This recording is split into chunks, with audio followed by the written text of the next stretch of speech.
আসসালামু আলাইকুম। আপনাদের সাথে আমি একটা ফ্রাইড রাইসের রেসিপি শেয়ার করছি।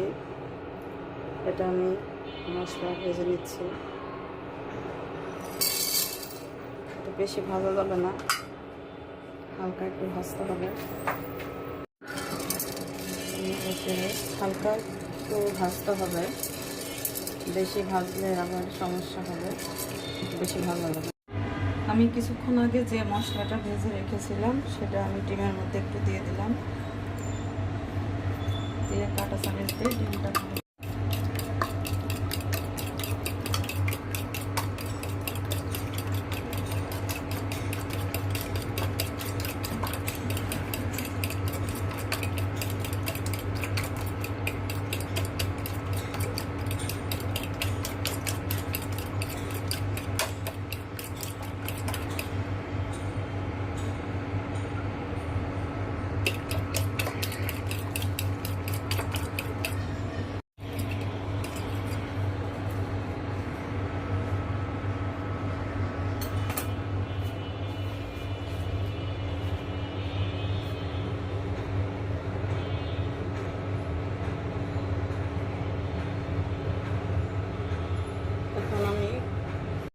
এখন ডিম ভাজার জন্য যতটুকু তেল লাগবে অল্প পরিমাণ ততটুকু তেল আমি দিয়ে দিলাম।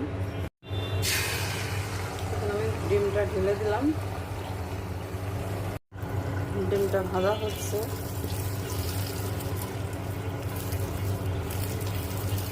হালকা থাকতে ডিমটা একটু ভেঙে নিতে হবে।